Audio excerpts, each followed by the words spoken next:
today we're going to talk about agents. And when we talk about agents, it's really just subagents. So what is a subagent in Claude Code? It's a markdown file, just like skills, and we covered skills in our previous video. But it's similar to skills. It gives sort of a guideline and instruction on what they're supposed to do.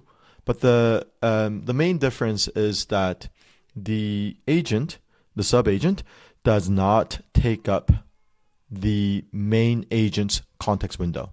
So first of all, let's clarify what is a main agent, what is the agent slash the subagent. The agent is the default Claude Code agent that you talk to when you first fire up a Claude Code session, right?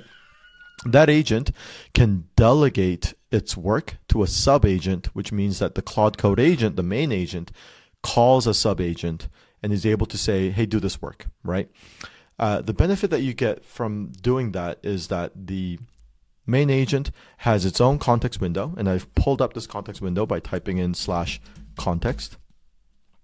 I'll show it to you again, and you can see visually the context window right here. There's 200,000 tokens that are available, and then 45,000 is taken already.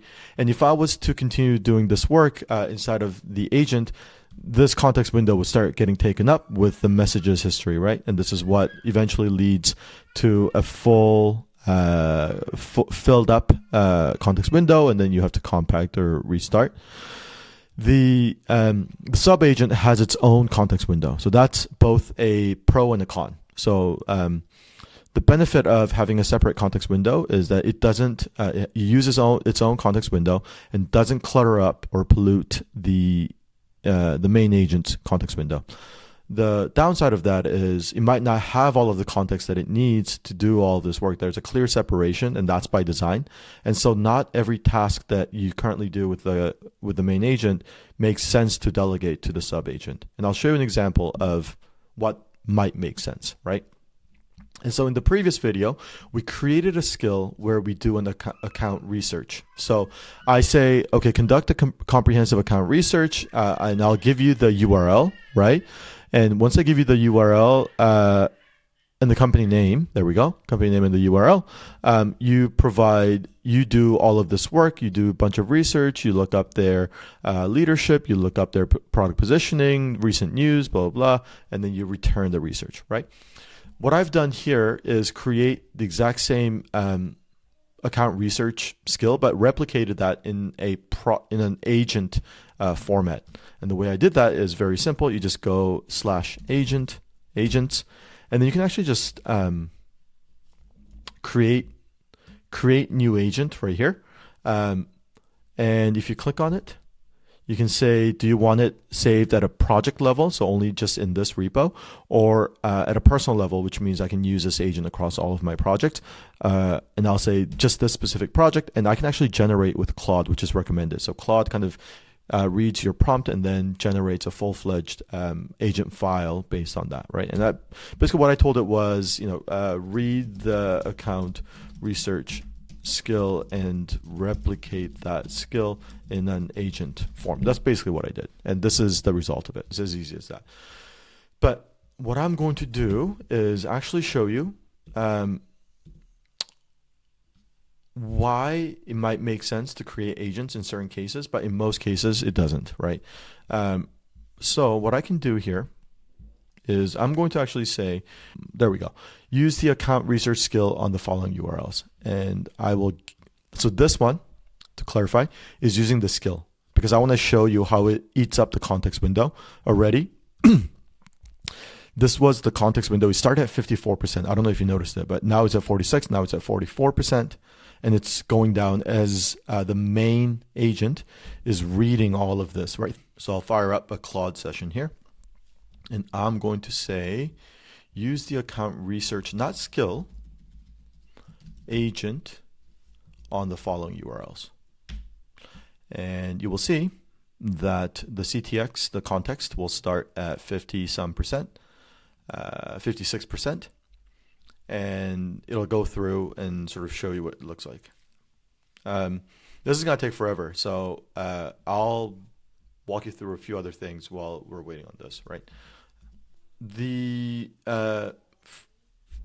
The first thing is there's like a pattern that I use for agents, and I think this is sort of a best practice because I definitely did not come up with it. I learned it from someone else, where when you're using subagents, always tell them to give the final output in a file, like save the final output in a file, because if you don't specify sort of the handoff between the main agent and the subagent, right? So the main agent says, subagent, go do X, Y, and Z tasks, and the subagent goes and does that.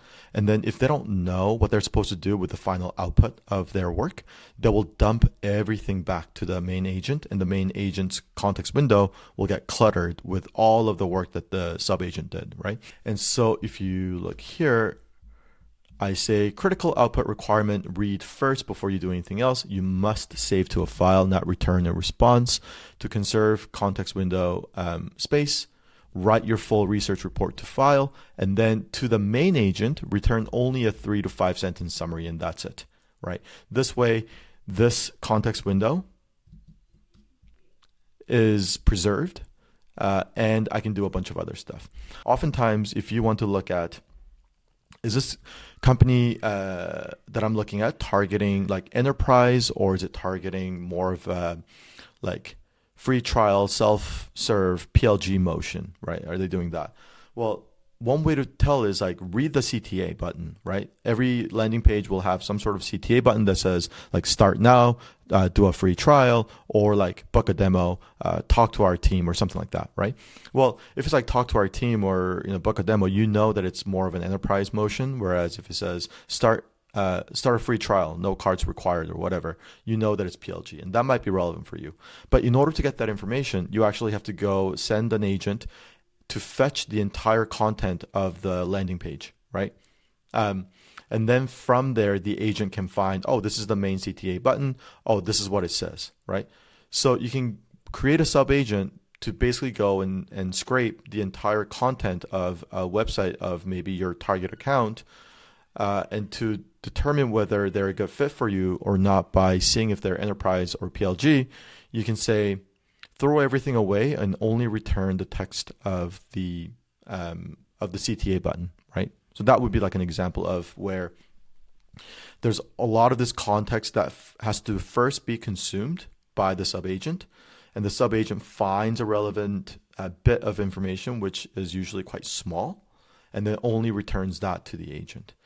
And it's kind of similar. I mean, to a larger extent, this is what we're doing, right? Account research, if you read this, what they're actually doing, they're doing company overview, they're doing business model, organizational structure, technology landscape. So they're doing all of this stuff, which means that they're actually accumulating a ton of context in terms of raw research. And then they're aggregating all of that and synthesizing it and summarizing it into a more compact research report, right? And even then, I'm giving it specific instructions to not return that whole report to the main agent, but instead to save it as a file and then only give a 3 to 5 bullet summary. And so this is really useful if you're doing like 100 of these or whatever, right? The other thing that I'll also mention is that with agents, you can run them in parallel.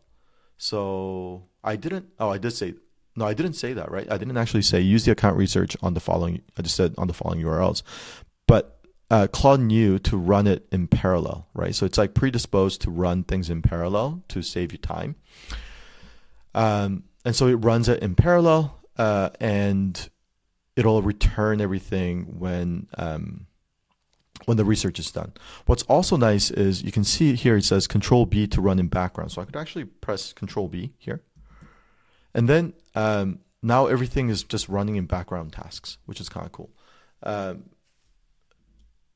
So see here, I've spun up 3 account research agents, and they're still running in the background, but I can talk to the main agent now. Whereas here, I can't really talk to the agent because the main agent is the entity that's doing the work, right? They're busy doing something else, so I can't be like, go do something else, right? But what I have noticed in my testing is that just because they're running in parallel doesn't actually mean that it's faster. In fact, if you see here with using a skill instead of a sub-agent, this is already done, right? And look, context is at 18%, right? So we started at 56% and it used up around 40% of its context, just researching these things right here. And with the agent, you can see that the context is still 54% and it has 3 background tasks that are running.